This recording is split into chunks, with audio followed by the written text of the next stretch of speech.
Señales antes del fin.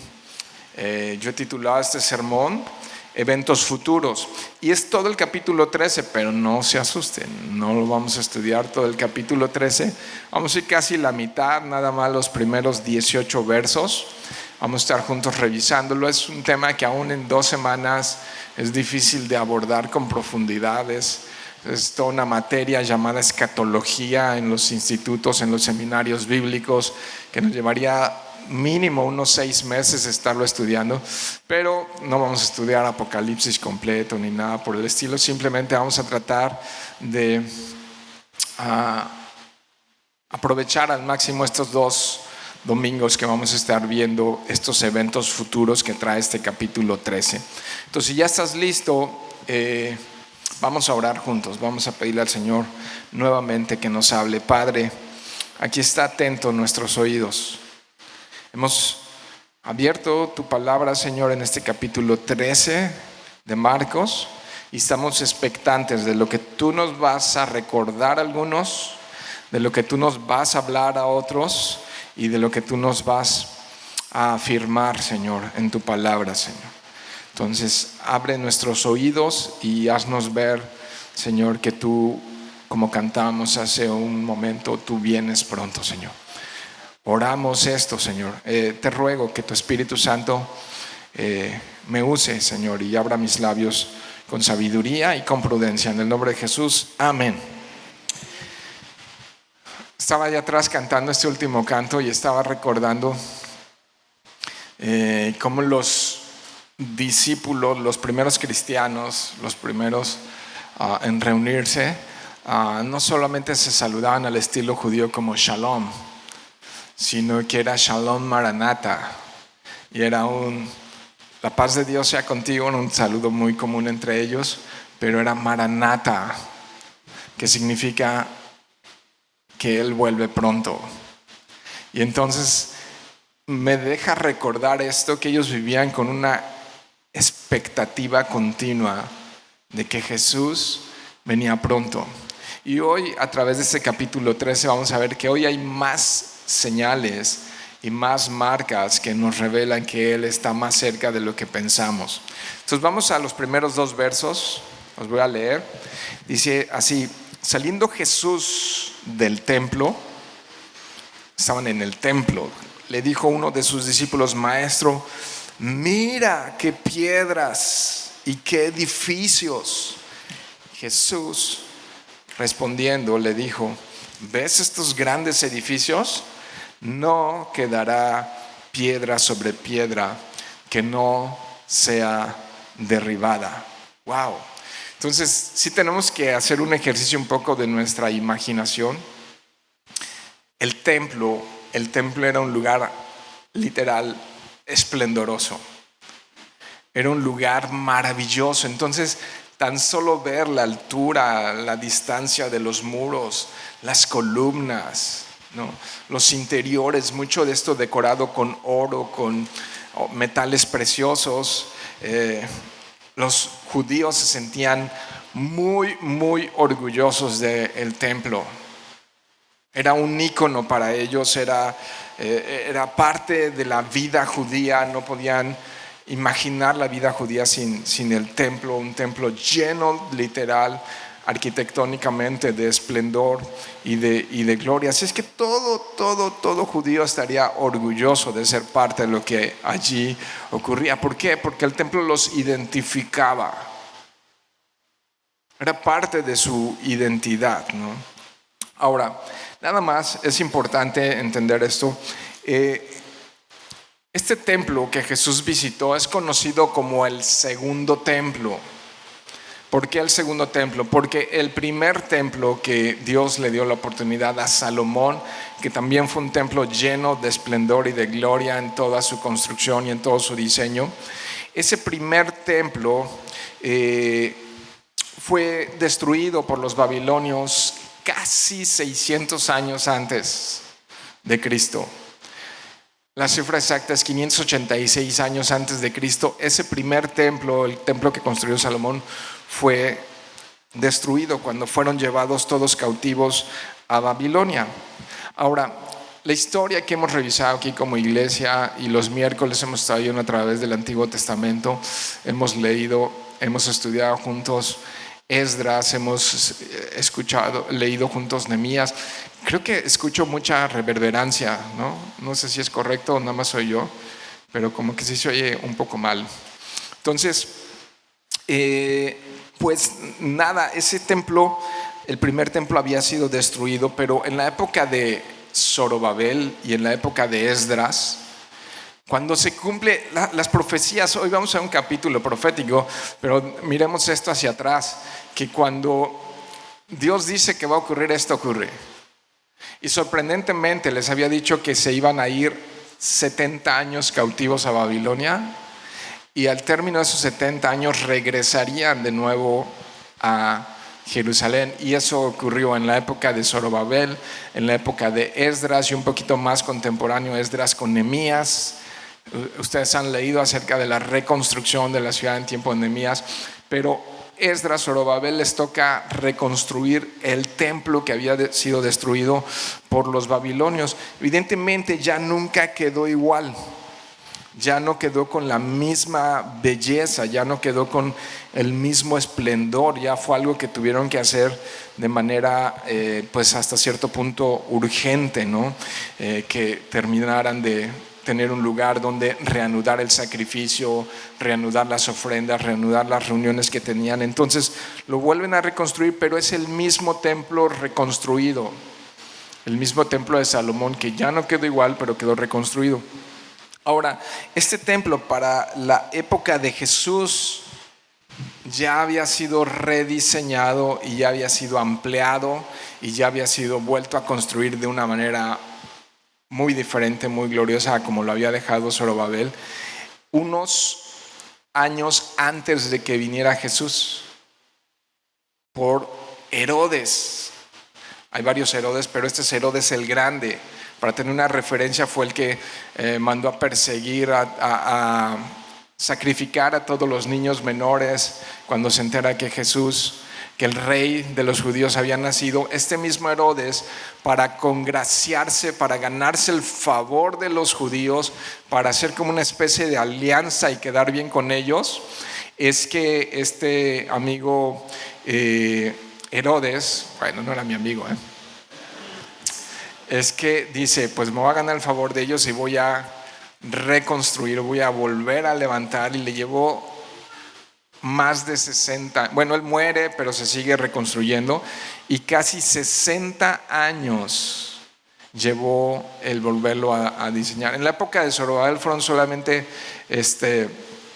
7 años que llevó, con pausas y cosas que hubieron ahí, el volverlo a reconstruir. Pero para que tengamos un poquito de idea de ese templo que visitó Jesús, primero el templo tenía un muro perimetral enorme, que adentro de ese muro gigante habían conocido como el atrio de los gentiles, donde los no judíos podían entrar, donde se vendían los animales, donde se cambiaban las monedas, donde Jesús entró y lo limpió. Esa era parte del muro exterior. Y adentro había otro muro que encerraba realmente el templo, que tendría estos lugares que algunos de ustedes conocen, que era el lugar santo, el lugar santísimo, el altar de los sacrificios y todo esto que estaba. Pero esto ya estaba en otro pequeño muro dentro del muro principal. Pero ¿por qué les cuento todo esto? Porque nada más para tener una idea del esplendor de eso, ese muro exterior tenía por un costado un pórtico con el muro, un pórtico llamado como el pórtico de Salomón, que tenía casi medio, para entender el largo de ese lugar y dimensionarlo, tenía casi medio kilómetro de largo, o sea, unos 500 metros de largo. Y por el otro lado tendría casi 300 metros. ¿Usted puede imaginar eso? El perímetro del templo de 500 por 300, ¿no? En un lugar enorme. Si alguna vez han visto alguna maqueta o algo de lo que se ha tratado de reconstruir de la época de Jesús, tendría ese muro perimetral por la parte de adentro, una especie de portales por la parte de atrás del muro que tendría unas 170 columnas.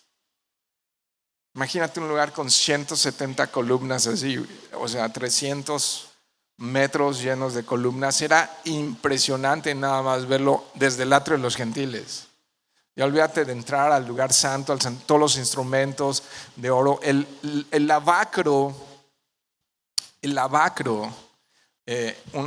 un lugar gigante donde se colocaba agua para lavar lo que ocurría con los sacrificios, pero también se lavaban ahí las manos los sacerdotes. Le cabrían algo así como unos 400 tinacos de 1100 litros de rotoplas. O sea, enorme, un lugar, un contenedor de agua enorme solamente, y esto forrado de metales preciosos y un montón de elementos allá que no daría tiempo hoy de estar pensando más en eso, pero el punto es que era algo esplendoroso, y mientras ellos van pasando por ahí, le dicen: Jesús, tú vas a reinar, ¿verdad?, con nosotros, y acá está el palacio de gobierno. Algo así, ¿no? ¿Y qué piensas de esta estructura? Y entonces surgen preguntas. Y entonces Jesús profetiza que en ese lugar tan, o sea, sale de la razón de decir, no va a quedar piedra sobre piedra. No va a quedar nada de este lugar. Así es que yo me imagino a sus discípulos así. ¿Cómo va a ocurrir eso? 40 años después ocurrió. Los romanos, a través de Tito, el emperador, pues destruyeron, saquearon el lugar, ¿no? No quedó piedra sobre piedra, porque se dice que lo que hicieron fue quemar el lugar para poder extraer de ese lugar el oro. Entonces, mientras lo quemaban, el oro se derretía y después ya lo sacaban en especie de lingotes el oro de ese lugar. Pero literal saquearon por completo unos años después. Se cumplió esta profecía que acabamos de leer, ¿no? Quedó a la salida de Jesús de Jerusalén para ascender al cielo, quedó el templo desolado. La presencia de Dios no estuvo allí. Y entonces esta plática que tiene, le dice, no va a quedar piedra sobre piedra, lleva a un segundo evento. Si vas al verso 3, nos dice que Jesús se sentó en el monte de los olivos frente al templo. Entonces esta es una montaña enorme que está hasta el día de hoy frente a Jerusalén. Y entonces desde ahora tú vas y hay visitas y hay turismo en lo que se llama el monte de los olivos. Y entonces desde ahí podías apreciar todo el templo, todo su esplendor y toda su belleza.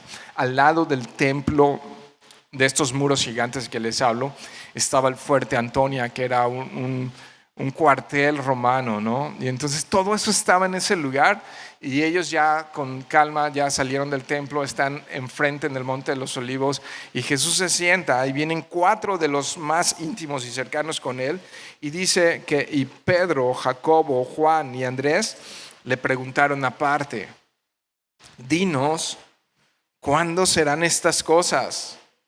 ¿Y qué señal habrá cuando todas estas cosas hayan de cumplirse?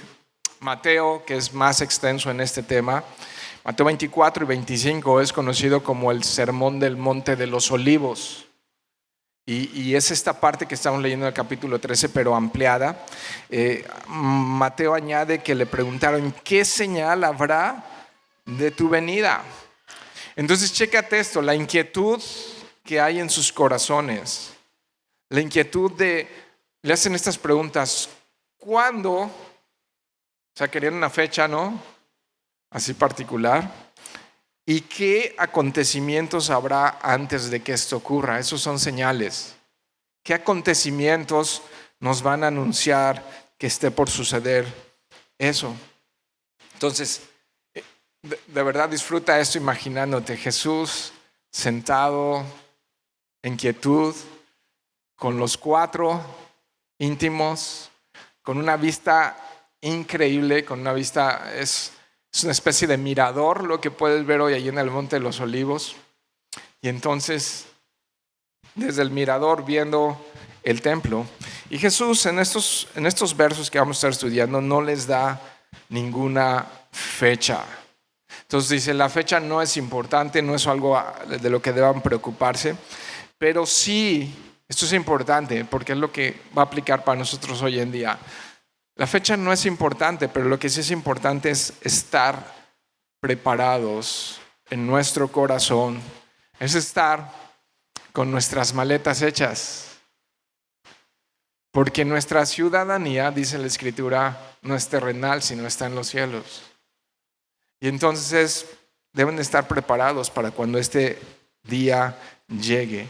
En este capítulo, me parece que 4 veces, entonces lo que queremos extraer de aquí para nosotros hoy, 4 veces les dijo, velad. Entonces, ¿qué es velar? Es guachén. Pónganse truchas.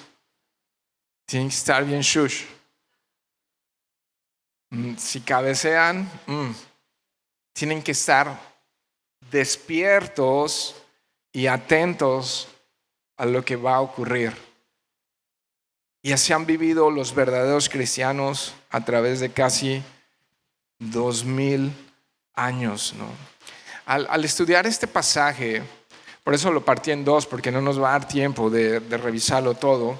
Es necesario ir a muchos pasajes de la Escritura, como las 2 cartas a los tesalonicenses, obviamente Apocalipsis, el sermón completo de los olivos en Mateo 24 y 25, el libro de Daniel, y pudiéramos picar de repente a algunos de los profetas para poder entender ese día, ese tiempo del que está hablando. Pero bueno, ya lo dije, el tiempo es insuficiente y solamente vamos a ir por este capítulo 3 estas 2 semanas como desde un dron, como en una vista aérea. No vamos a poder profundizar por completo, pero déjenme nada más como anticipar algo para entender profecía.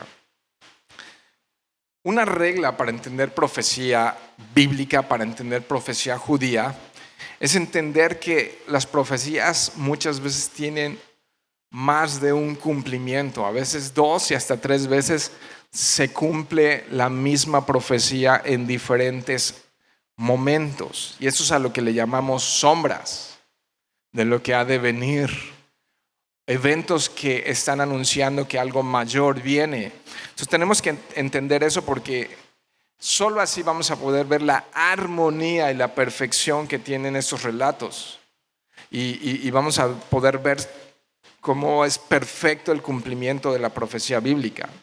Entonces, este relato de Marcos capítulo 13 nos habla de un tiempo muy difícil llamado tribulación. Y este tiempo de tribulación lo vamos a ver en este capítulo 13 en 3 etapas, en 3 periodos, en 3 momentos diferentes. El tiempo de la tribulación, que en lenguaje judío, un judío entendería más esto como el día de Jacob, que fue anunciado a través de los profetas.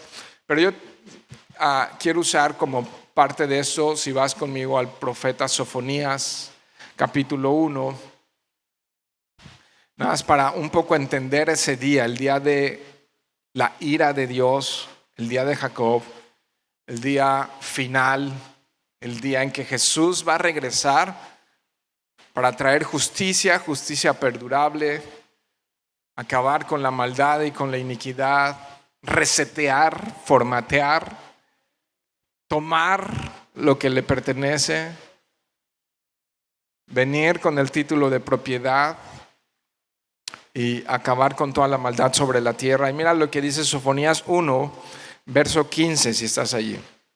Dice, día de ira aquel día, día de angustia y de aprieto, día de alboroto y de asolamiento, día de tiniebla y de oscuridad, día de nublado y de entenebrecimiento.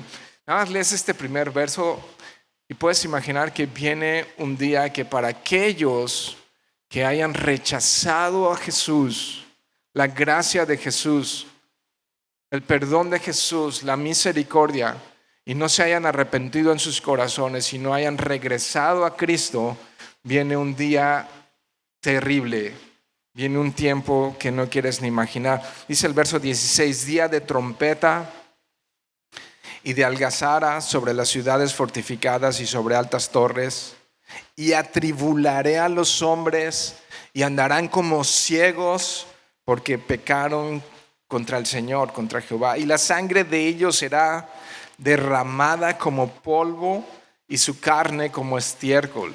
Wow, qué palabras tan fuertes, ¿no?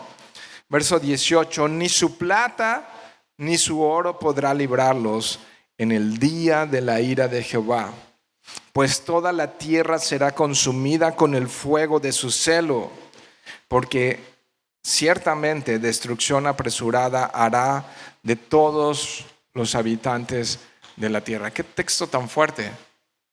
Pero eso es lo que narra Marcos capítulo 13. Ese es el día del Señor, el día de Jacob, el día de su ira, el día que va a venir a poner en orden todas las cosas. No podemos profundizar, como ya expresé en esto, pero mi corazón como pastor es que todos los llamados cristianos podamos entender esto y podamos tomar en cuenta este día tan terrible que viene. Y aquellos que no conocen aún a Jesús como un Salvador que vino en otro tiempo, de otra manera, vino humilde y vino con toda la gracia a perdonar a todo aquel. Estamos en la época de la gracia. Hoy la misericordia y el perdón están disponibles gratuitamente. Gratuitamente. Creo que a veces no alcanzamos a dimensionar dos cosas. El regalo tan precioso de la gracia. No alcanzamos a entender cómo es que Jesús se hizo semejante a mí para morir en mi lugar y para darme un lugar eterno donde esté con Él, disfrutando de la eternidad, de su gloria, sin dolor, sin enfermedad, sin pobreza. Viene un tiempo increíblemente bueno y mi mente no lo alcanza a comprender. Y de igual manera a veces no alcanzamos a comprender la ira de Dios, porque a veces nada más hablamos sobre el amor de Dios. Pero el amor de Dios no está en conflicto con la ira de Dios, porque tenemos un Dios justo y un Dios santo. ¿Y sabes por qué no ha regresado? Dice el apóstol Pedro en sus cartas, porque Dios está siendo muy paciente, porque no quiere que ninguno se pierda. Su amor es tan grande que no quiere que ninguno se pierda, sino que todos procedan al arrepentimiento. Y Jesús está hablando acerca de eso. Imagínate, no va a haber nada, ni el oro ni la plata que pueda librarlos del día de la ira del Señor. De eso trata este capítulo 13. Vamos al verso 5. Marcos 13, verso 5. Vamos a leer esa primera etapa. Hablé que un poco este capítulo está como en 3 etapas que sí tienen algo de cronología. Y dice, Jesús respondiéndoles, comenzó a decir, mirad que nadie os engañe. ¿Por qué? Porque vendrán muchos en mi nombre diciendo yo soy el Cristo y engañarán a muchos. Entonces aquí hay una primera advertencia de lo que estaba por ocurrir y que ha ocurrido desde ese tiempo hasta nuestros tiempos, los falsos cristos y los falsos maestros. Y ojo con esto, porque están por todas partes y han aumentado. Y me preocupan mucho los jóvenes que hoy no tienen el mínimo filtro para discernir entre comida chatarra y comida que nutre. Y consumen todo y de todo. Bueno, también los adultos. Y se dejan llevar por cualquier viento de doctrina. Y no han discernido entre el bien y el mal, entre lo bíblico y no bíblico, entre lo que es de Cristo y lo que es del hombre. Y esta es una advertencia real para nosotros, iglesia, el día de hoy. Tenemos que tener mucho cuidado de lo que consumimos, de los contenidos que consumimos. Porque de repente sí, y es mi obligación como pastor decirles esto. Muchos pueden ser engañados, ¿no es lo que dice la Escritura? Y tú dices, ¿yo podría ser engañado? Sí, hay esa posibilidad, ¿no? Conforme aumentan los dolores de parto, conforme aumenta el tiempo en el que el Señor Jesús regresará, esto va a ser cada vez más y más y más y más. Más y más y más. Y muchos van a ser engañados. Estudia tu Biblia para evitar el error y el engaño. Es muy fácil que un ciego guíe a otro ciego. Eso ocurre todo el tiempo, ¿no? Líderes populares que se apartan por completo de la verdad detrás de más historias y fábulas humanas y que entretienen a los ingenuos con errores y con herejías, con mentiras. Jesús aquí está advirtiendo acerca de impostores que engañan a las personas simples que no tienen una relación profunda con la palabra de Dios. Y muchos que su relación con Dios está basada más en emociones que en la palabra de Dios. No estoy peleado con las emociones, pero mis emociones tienen que estar gobernadas y dirigidas por lo que dice este libro. Cualquier experiencia religiosa para el cristiano tiene que ser filtrada por medio de la palabra de Dios. Y a veces no nos gusta oír esto y cerramos nuestros oídos y cegamos nuestro entendimiento, pero es Jesús el que nos está diciendo, tengan cuidado. Muchos van a venir a decir, yo soy el Cristo, o esto es de Cristo, o esto es de Dios, y van a engañar a muchos. Verso 7. Mas cuando oigáis de guerras y de rumores de guerras, no os turbéis, porque es necesario que suceda así. Pero ¿qué dice? Pero aún no es el fin, porque se levantará, y lo explica más, nación contra nación y reino contra reino, y habrá terremotos en muchos lugares, y habrá hambres y alborotos, principios de dolores son estos. Wow, qué interesante, porque principio de dolores, ¿a qué nos lleva? Está literal hablando acerca de, poniendo este ejemplo como la mujer en dolor de parto. ¿Cuántas mujeres hay aquí que han tenido dolores de parto? Levanten orgullosamente sus manos. Bueno, ustedes saben mejor que muchos aquí lo que es que empiezan las contracciones, empiezan los dolorcitos y están leves y van en aumento. Y de repente me acuerdo cuando iban a ser mi primer hijo y Lore me decía, mi primer hijo nació de 6 meses y medio, bien pequeñito. Y entonces me decía, ay, tengo unos dolores aquí, como que me siento mal. Y yo, pues el niño no es, porque 6 meses y medio estaba casi imposible para nosotros, ¿no? Y ya eran dolores de parto, ¿no? Lore era así como horno de microondas. Y entonces nació de 6 meses y medio mi hijo. Y son estos dolores que empiezan pequeños y cada vez son más continuos en tiempo, pero también más fuertes en intensidad. Y yo cuando leí estos 2 versos recordando eso, todo esto está presente en nuestro tiempo, ¿no? Falsos maestros, guerras y rumores de guerras, ¿no? Nación contra nación, está tremendo cómo está la tensión política, económica en el mundo hoy en día. Siempre ha estado esto, terremotos, ¿no? Pero cómo han aumentado Chile, Japón, México, etcétera, ¿no? Volcanes, ¿no? Creo que estas semanas creo que había 3 volcanes en diferentes continentes haciendo erupción, hambres, alborotos. ¿Qué tal está Francia esta semana? ¿No? Y tú dices, bueno, pues siempre ha pasado eso, nada que sorprenderse. Principios de dolores honestos, ¿no? Estos hechos entonces tomamos en cuenta, siempre han ocurrido. Entonces podemos decir, sí, ¿qué tiene de extraordinario eso? Pero cada vez ha habido pandemias mucho más mortíferas que la que hubo en 2019, sí, pero nunca tan global. Nunca habían encerrado al mundo entero en sus casas.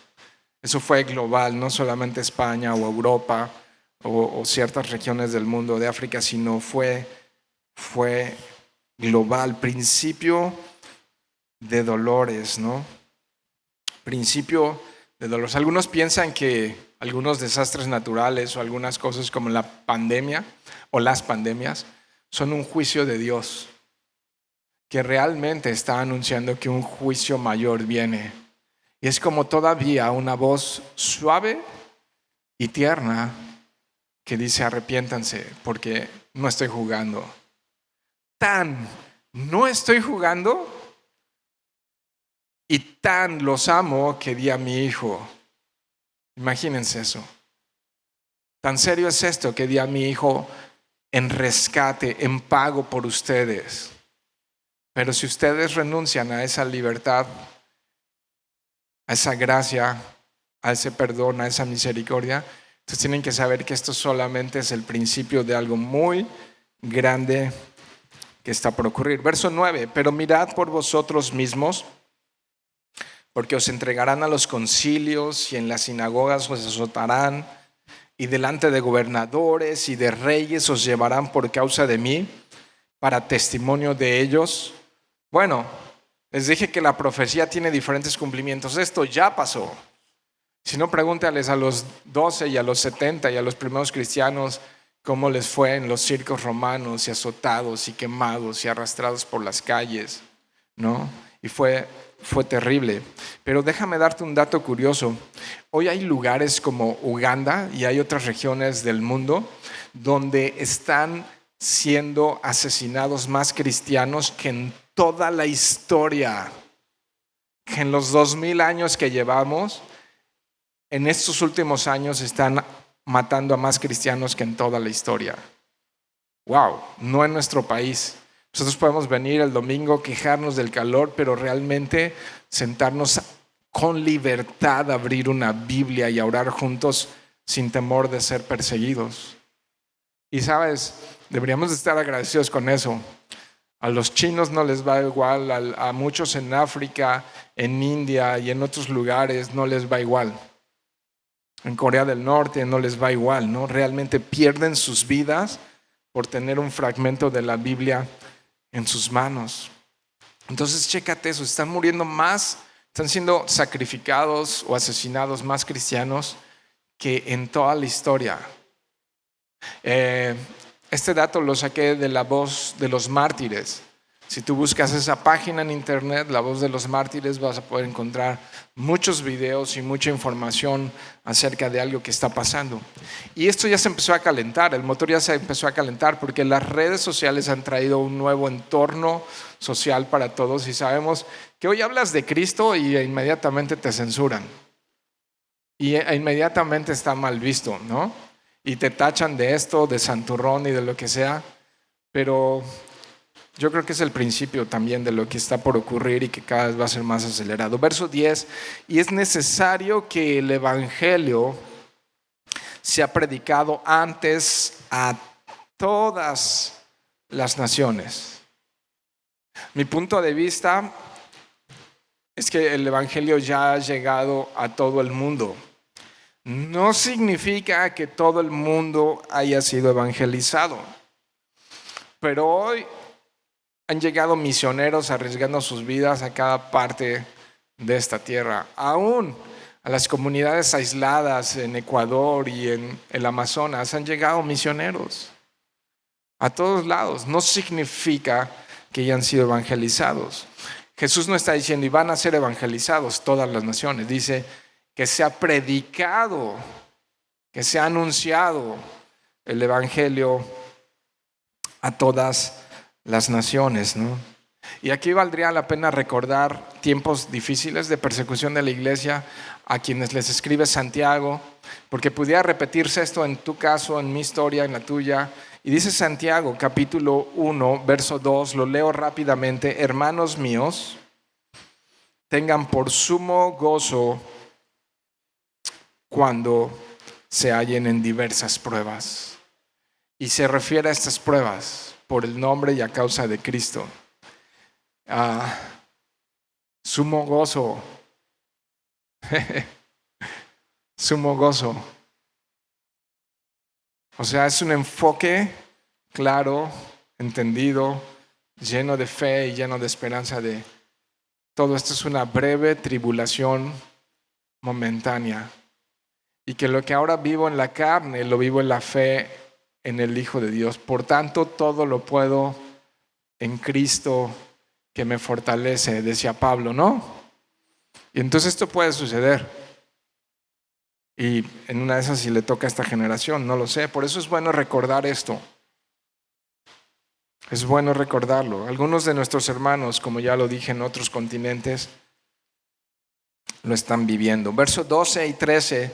Y el hermano, imagínate cómo se ponen las cosas, entregará la muerte al hermano y el padre al hijo, y se levantarán los hijos contra los padres y los matarán. Esto ya sucedió y sigue sucediendo. Y seréis, verso 13, fíjate esto es bien sutil, pero está ocurriendo. Y seréis aborrecidos de todos por causa de mi nombre. A lo mejor estás siendo aborrecido, pero es por tu mal carácter. Pero ese no es de lo que trata aquí. Dice aborrecido por mi nombre, por llamarte cristiano. Mas el que persevere hasta el fin será salvo, ¿no? ¿Y qué es para mí estos dos versos? No se desalienten, sino perseveren. Y son palabras de Jesús para animar a todas las generaciones que vendrían de cristianos. Ahora, es un escenario un poco complejo el decir un hermano entregando a otro para ser azotado en la cárcel y ser quemado como una antorcha humana, un padre a su hijo, ¿no? Pero para un judío ortodoxo, ser cristiano era una tremenda blasfemia. Para un judío ortodoxo era mejor la muerte de su hijo que saber que se había convertido al cristianismo. Deuteronomio, no vayan allá, capítulo 6, verso 4, simplemente dice que hay un solo Dios y a un solo Dios se debe rendir culto, ¿no? Un solo Dios y a un solo Dios se debe rendir culto. Y de repente Jesús dice, sí, el Padre y yo somos uno mismo,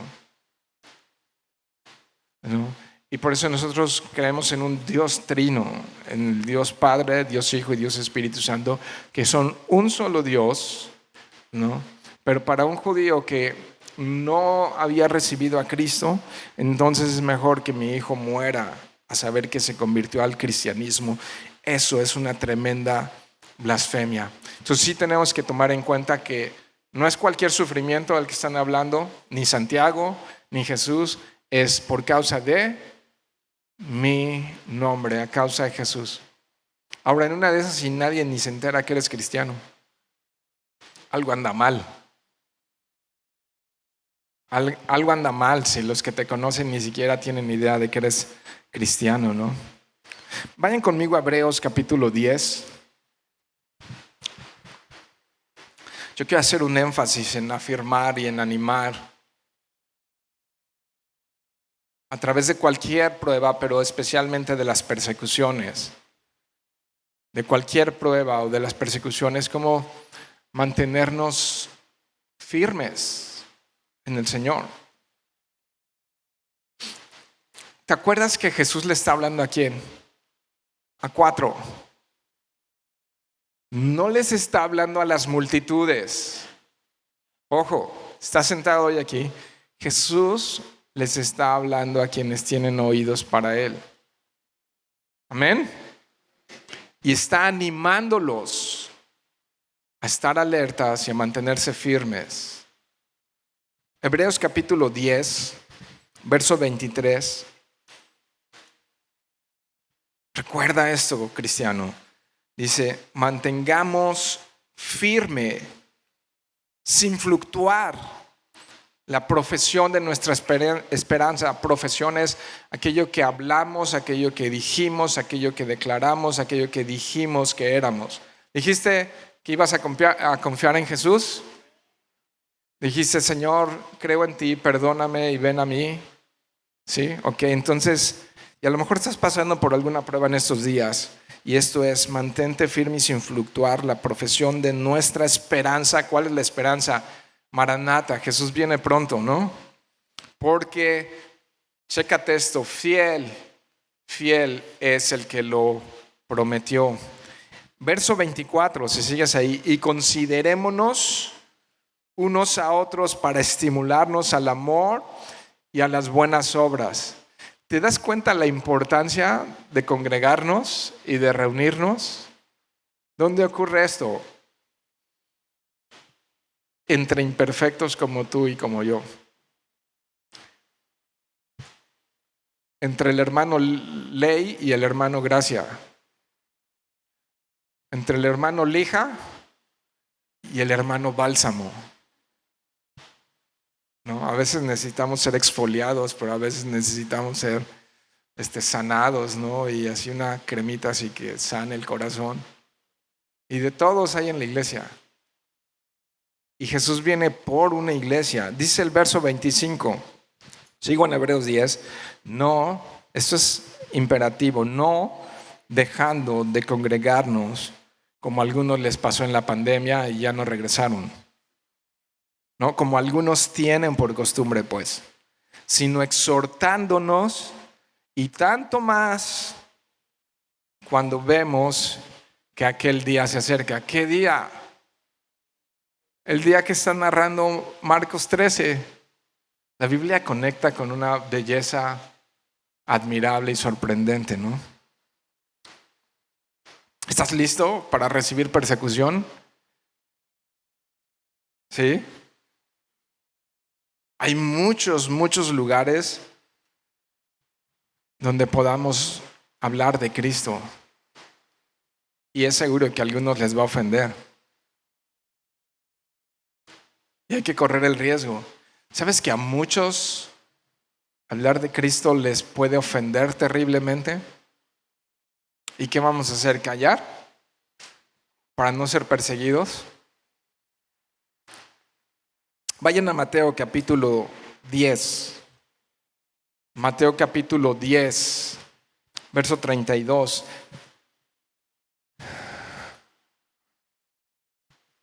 Es peligroso hablar de Jesús, pero es más peligroso callar de Jesús. Dice Mateo 10:32, a cualquiera pues que me confiese delante de los hombres, ve qué belleza es esto, yo le confesaré delante de mi Padre que está en los cielos. ¿A quiénes les está diciendo esto? A quienes están frente a un gobierno tirano, Roma, y que terminarían como exhibición en un circo romano, comido por los leones, incendiado como farol en una calle. ¿Lo puedes mirar en ese verso?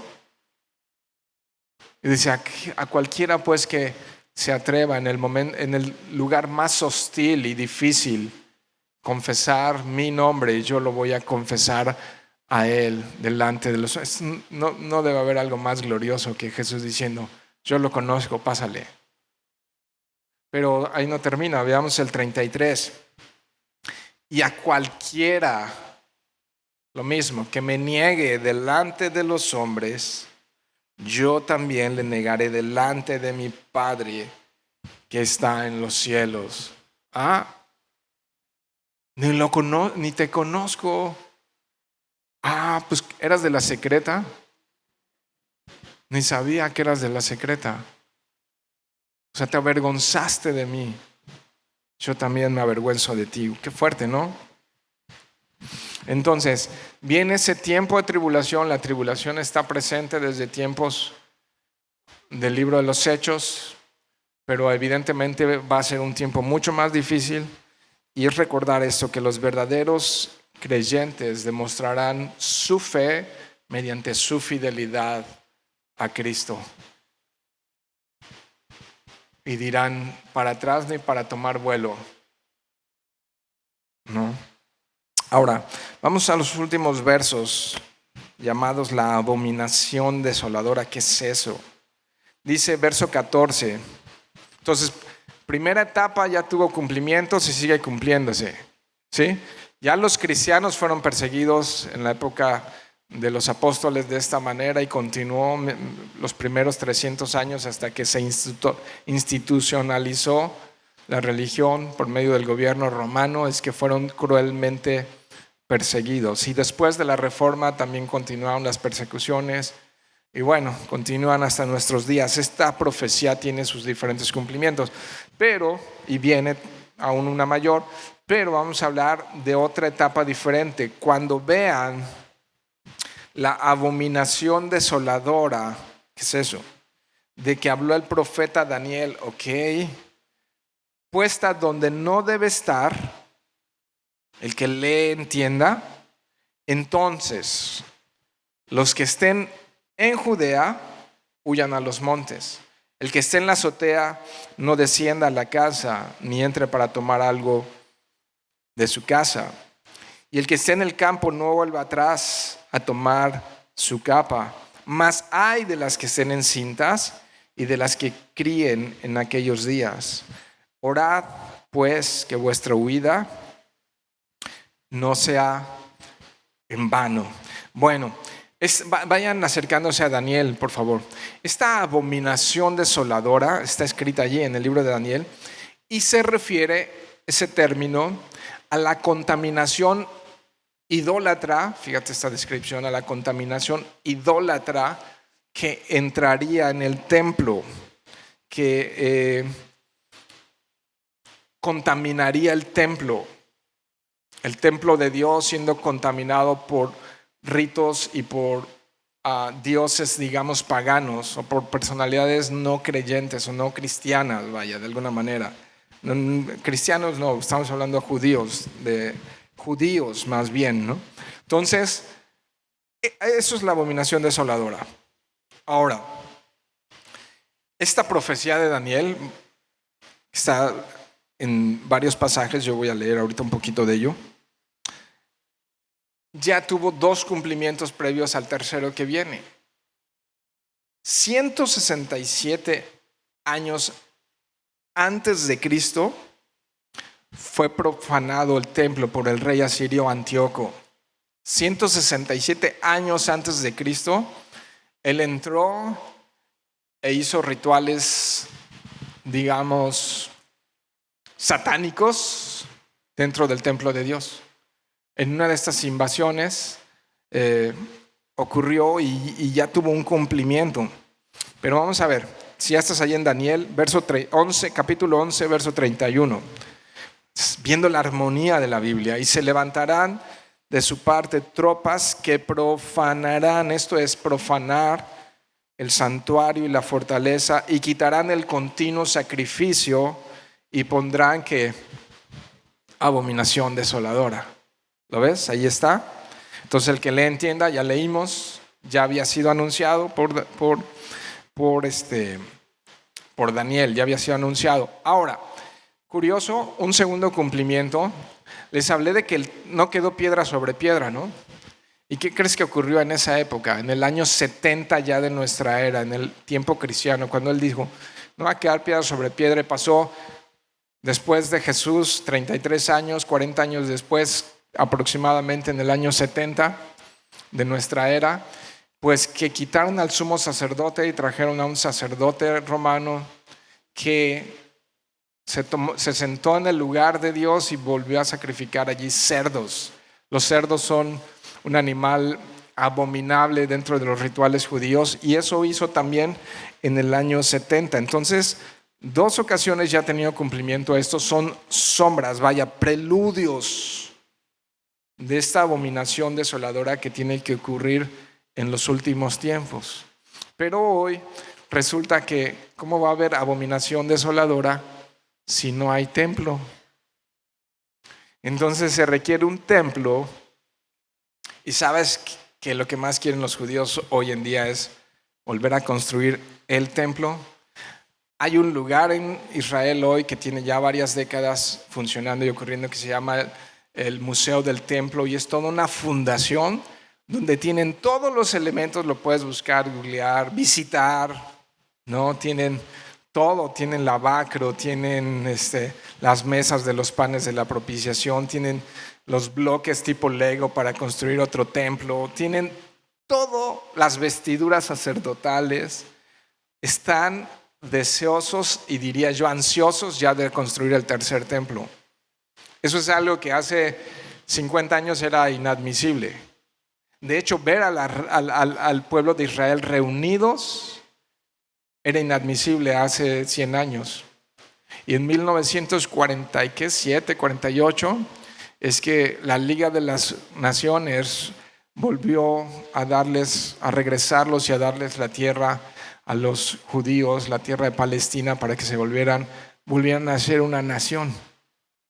Entonces estas cosas eran imposibles de ver antes y están ocurriendo frente a nuestros ojos. Daniel 9:24 es importante para saber cuándo está profetizado que ocurrirá eso. Aquí sí hay como matemáticas y fechas que nos arrojan luz. Se los leo rápidamente. Ya lo hemos estudiado en Apocalipsis. Si estudias la serie de Apocalipsis que está ahí en la aplicación o en la página, vas a poder profundizar en esto, que hoy no hay tiempo.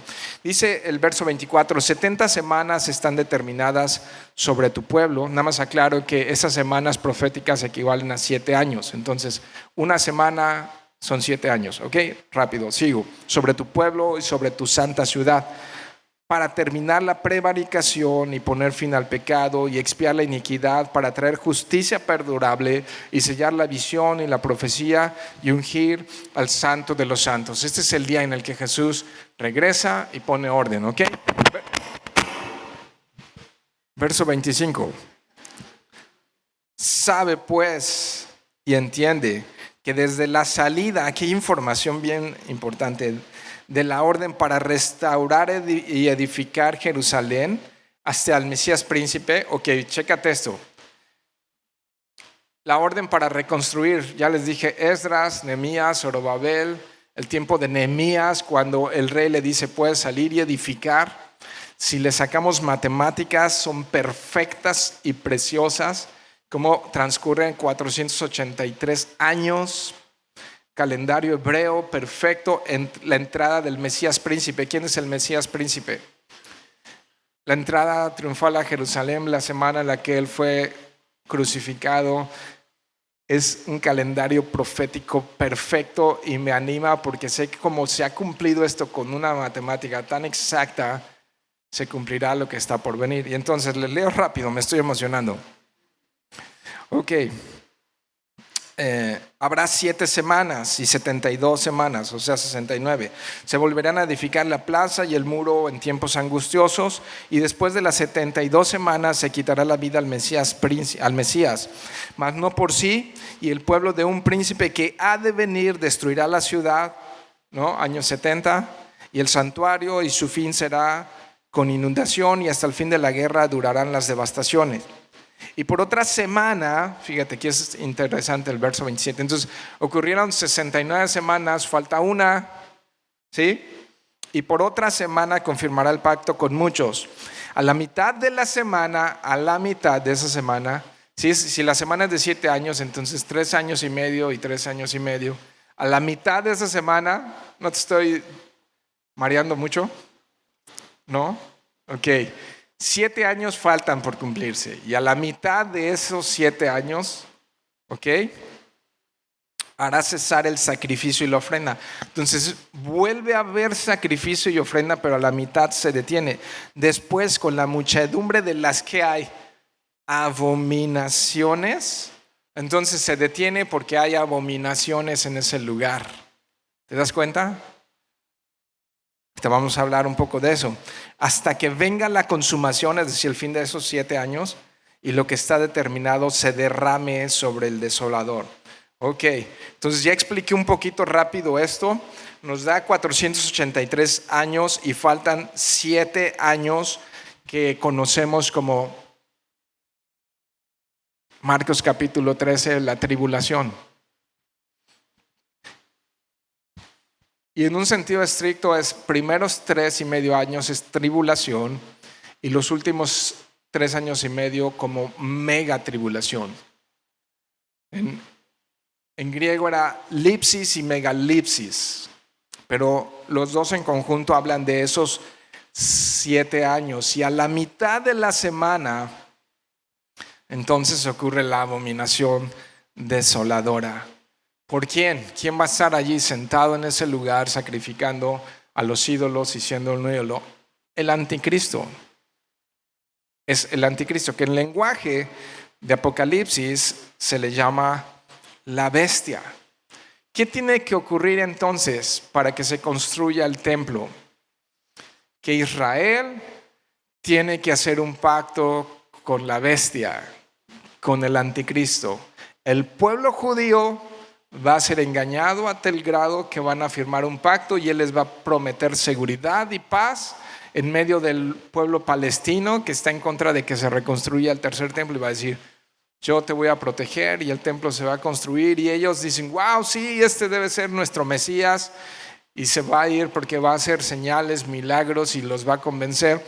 Y entonces a los 3.5 años va a revelar, después de que ya se construyó el templo y hay continuación al sacrificio y la ofrenda que ha estado parado por 2.000 años, casi 2.000 años.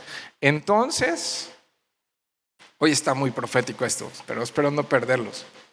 Entonces ahí en medio de la semana el anticristo se va a revelar como un hijo de Satanás, va a revelar su abominación desoladora, ¿no?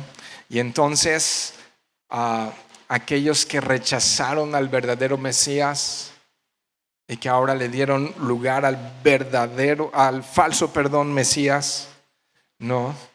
Se van a dar de topes contra la pared.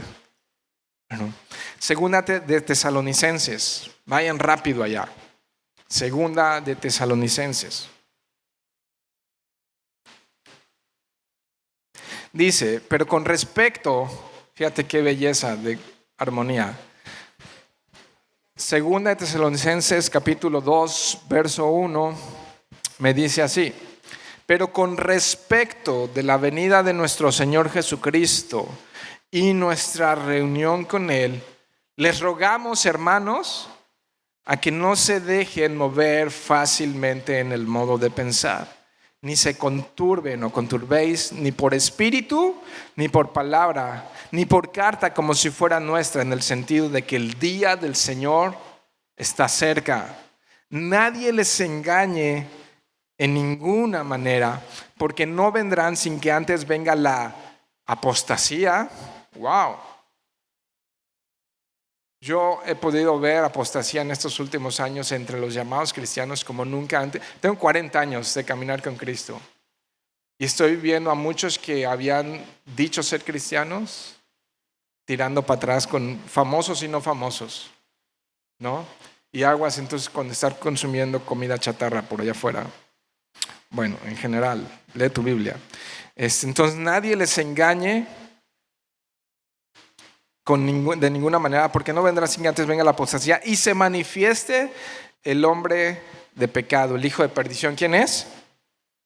El anticristo, el cual, dice el verso 4, se opone y se levanta contra todo lo que se llama Dios o es objeto de culto. Tanto, ahí está la abominación, chécalo, que se sienta en el templo de Dios como Dios. Eso es la abominación, haciéndose pasar por Dios. ¿No se acuerdan, verso 5, que cuando yo estaba todavía con ustedes, les decía esto? Y ahora ustedes saben lo que lo detiene, a fin de que a su debido tiempo se manifieste. Entonces hay algo que lo detiene, porque ya está en acción el misterio de la iniquidad.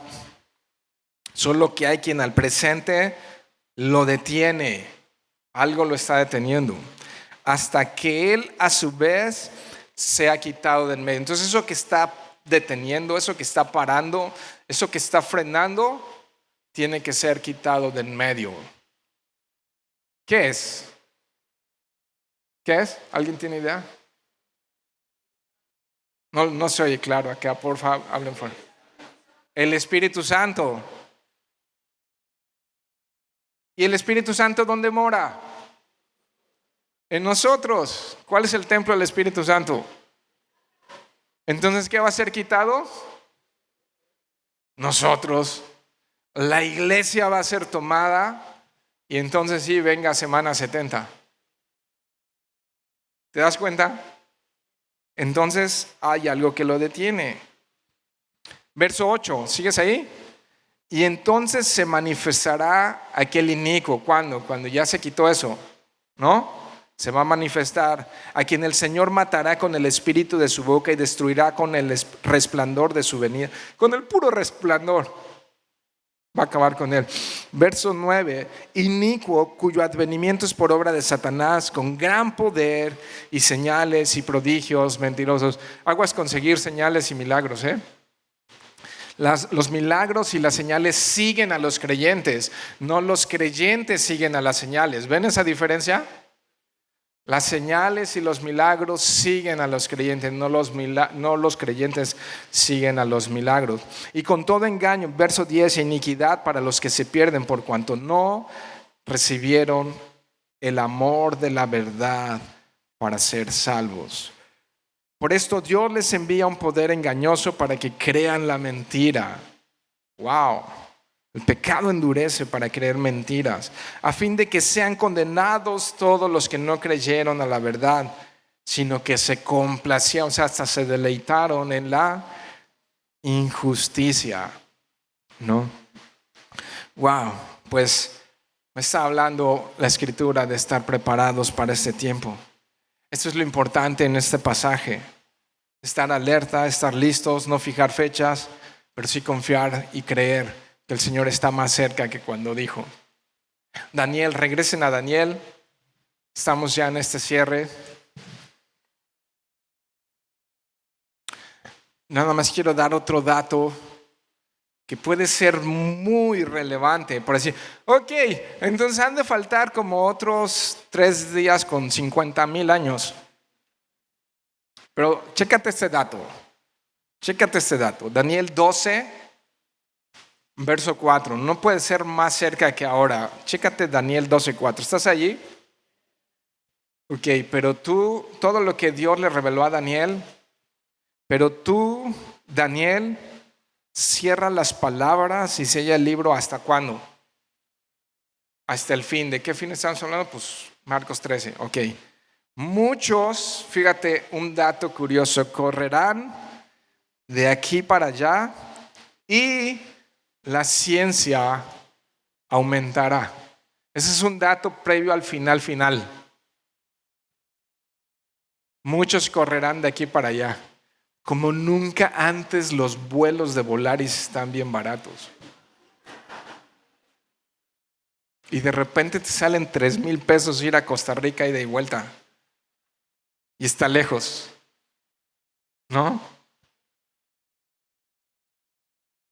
Y viajar a otros continentes y todos los vuelos llenos y la gente peleándose en los aeropuertos y vuelos sobrevendidos y trenes súper veloces. Ya estamos a tener Tren Maya. Eso ya fue chusco.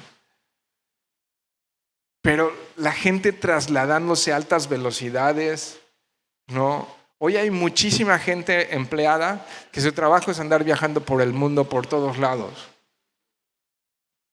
Ese es el trabajo de muchos hoy en día, como nunca antes. Pero ¿qué si hablamos acerca de la ciencia y de la tecnología?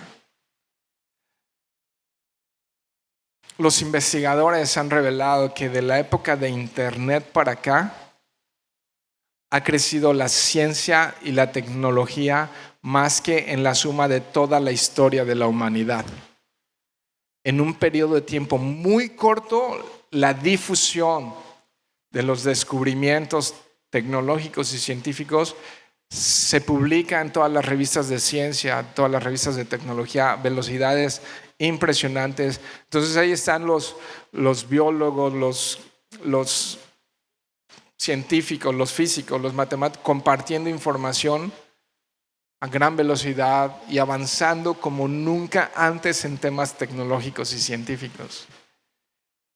Y Daniel dice, esto va a ocurrir cuando ya esté cerca al final. ¿Qué tal la inteligencia artificial, no? Algo que no es tan nuevo, pero que hoy está al alcance de todos. Hoy está al alcance de todos. Bajas una aplicación y te puedes sorprender de lo que ha avanzado esto. Y hablo a los 4, a Bernabé, a Juan, a Pedro y a Jacobo. ¿Están aquí? Esto, mis queridos hermanos, debe recordarme que la trompeta final está a punto de sonar, que el día del Señor viene, que el día de Jacob está a la vuelta de la esquina, que la ira de Dios está a punto de manifestarse, que no tarda el novio en venir por su novia, no tarda. Mateo, que nos arroja más información, es importante lo que dice. Escuchen esto. Dice que va a ser como en los tiempos de Noé. ¿Cómo eran los tiempos de Noé? Les dice Jesús, ¿saben? Mateo capítulo 24, nadie sabe la hora ni el día. Nadie la sabe, ni los ángeles que están en el cielo. Solo mi Padre, dice Jesús, que está en los cielos. Solo mi Padre conoce la hora en la que va a ser. Pero algo que sí deben de saber, cristianos, es que va a ser como en los días de Noé, cuando el Hijo del Hombre venga por segunda vez. Dice, porque como en los días de Noé, que antes del diluvio estaban comiendo, bebiéndose, casándose y dándose en casamiento, hasta que no entró en el arca. ¿Qué significa eso? Que hubo varias advertencias y varios anuncios previos. Hubo varios momentos en los que se predicaban las iglesias, Apocalipsis, Tesalonicenses, Daniel, Marcos 13, Mateo 24 y 25, y endurecieron su corazón y cerraron sus oídos y dijeron, otro día, gracias. No es mi tiempo, gracias. No es para ahora, gracias. Y endurecieron su corazón cuando de repente decían, Noé, estás bien loco creyendo eso. ¿Quién te cree, Noé, que va a venir un diluvio y va a inundar la tierra? O sea, ¿qué comiste, Noé? Ya te llenaron de malas ideas. Y sabes, de repente vino el diluvio y hay registro en todas las culturas, hasta en la cultura china, entre los mayas, el Popol Vuh, descrito por algunos conquistadores, narran un diluvio universal que hubo, una sombra de lo que ha de venir de un juicio final total. Y es eso, mis queridos hermanos, iglesia, que va a ser como en los días de Noé, que no entendieron hasta que vino el diluvio y se los llevó a todos. No entendieron. Así va a ser cuando Jesús venga. Y para eso estamos estudiando este capítulo 13, para tratar de entender esto. Y entonces vamos a cerrar orando. Y yo quiero orar de dos maneras, como procuro hacerlo al final de estas reuniones.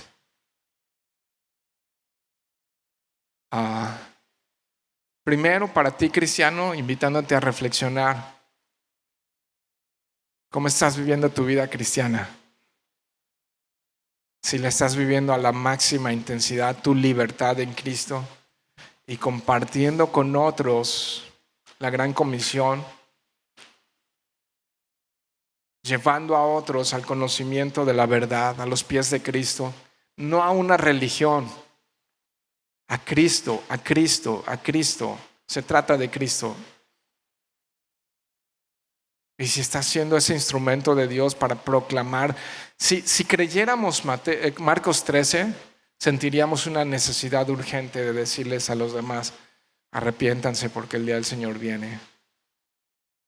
Si no lo creemos tanto, nos vamos a dedicar a la vida y a sus placeres y no nos va a preocupar con tanta urgencia compartir a otros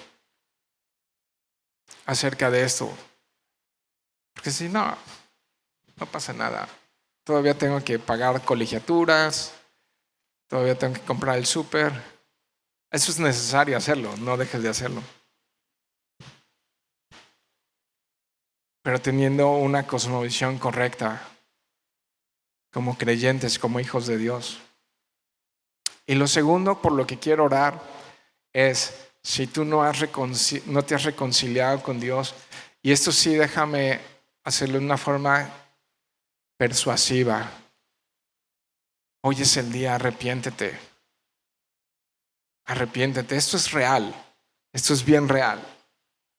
Esto es bien real y la historia lo ha comprobado, que Dios ha cumplido con tanta precisión su palabra y va a ocurrir. Y este libro narra lo que hemos visto y lo que vendrá.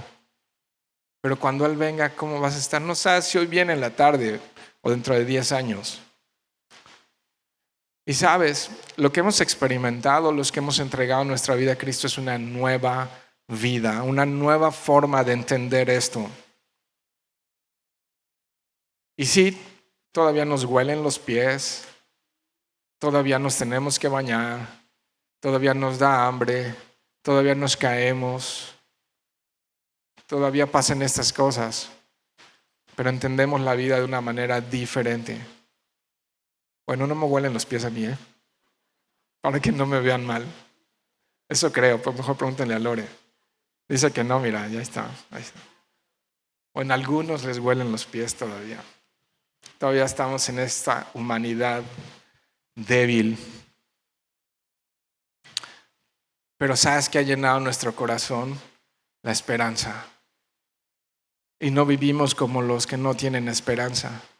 Ni vivimos en una búsqueda tratando de llenar nuestro corazón en lo que ya algunos probamos y no llena. Y algunos venimos de entornos diferentes. Me gusta ver esta iglesia de diferentes culturas, entornos, edades, sexos y todo. Diferentes edades, diferentes. Y sabes, Jesús es el mismo. Somos una familia y eso ha cambiado nuestra historia. Y queremos seguir sabiendo más de Él y queremos seguir conociéndole más y sirviéndole más. Y amándole más porque Él nos amó primero. Entonces eso puede pasar si hoy te arrepientes. Para arrepentirse hay que reconocer que algo está mal. Y dices, soy un pecador y necesito su perdón. Y sabes, hoy es la era o la etapa de la gracia. ¿Te acuerdas que te hablé de 69 semanas y de la semana 70? Se abrió un paréntesis entre las 69 y las 70.